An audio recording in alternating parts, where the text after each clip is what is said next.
പിതൃസ്മരണയിൽ ബലിതർപ്പണ ചടങ്ങുകൾ. ചവറയിലെ വിവിധ സ്നാനഘട്ടങ്ങളിൽ ആയിരങ്ങൾ പിതൃതർപ്പണം നടത്തി.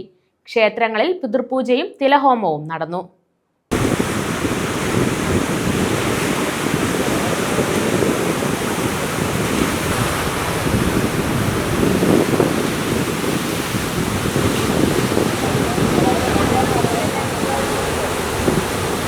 പിതൃമോക്ഷം തേടി ആയിരങ്ങളാണ് വിവിധ സ്നാനഘട്ടങ്ങളിൽ ബലിതർപ്പണം നടത്താനെത്തിയത്.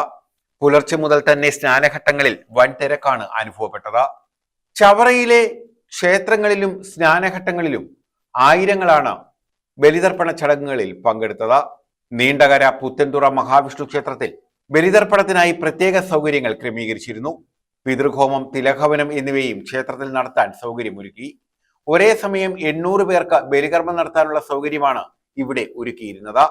അഗ്നിരക്ഷാസേന, ആംബുലൻസ്, പോലീസ് എന്നിവയുടെ സേവനവും ഉണ്ടായിരുന്നു.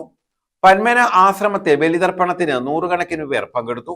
രാവിലെ 6 മുതലായിരുന്നു മഹാസമാധി ക്ഷേത്രത്തിന് മുൻഭാഗത്തെ ബലിസ്ഥാനത്ത് ചടങ്ങുകൾ ആരംഭിച്ചത്. ആശ്രമാചാര്യൻ സ്വാമി നിത്യസ്വരൂപാനന്ദ കാർമ്മികത്വം വഹിച്ചു. സ്ത്രീകൾക്കും പുരുഷന്മാർക്കും ബലിയർപ്പിക്കാൻ വിപുലമായ സൗകര്യമാണ് ഇവിടെ ഒരുക്കിയിരുന്നത്. ഒരേ സമയം 200 പേർക്ക് ബലിതർപ്പണം നടത്താനുള്ള ക്രമീകരണങ്ങൾ ഒരുക്കിയിരുന്നു. കാട്ടിൽമേക്കതിൽ ദേവീക്ഷേത്രം, അഞ്ചുമനക്കൽ ക്ഷേത്രം എന്നിവിടങ്ങളിലും ബലിതർപ്പണ ചടങ്ങുകൾ നടത്തി. കാട്ടിൽമേക്കതിൽ ക്ഷേത്രത്തിൽ പുലർച്ചെ മുതൽ തന്നെ വൻ തിരക്കാണ് അനുഭവപ്പെട്ടത്.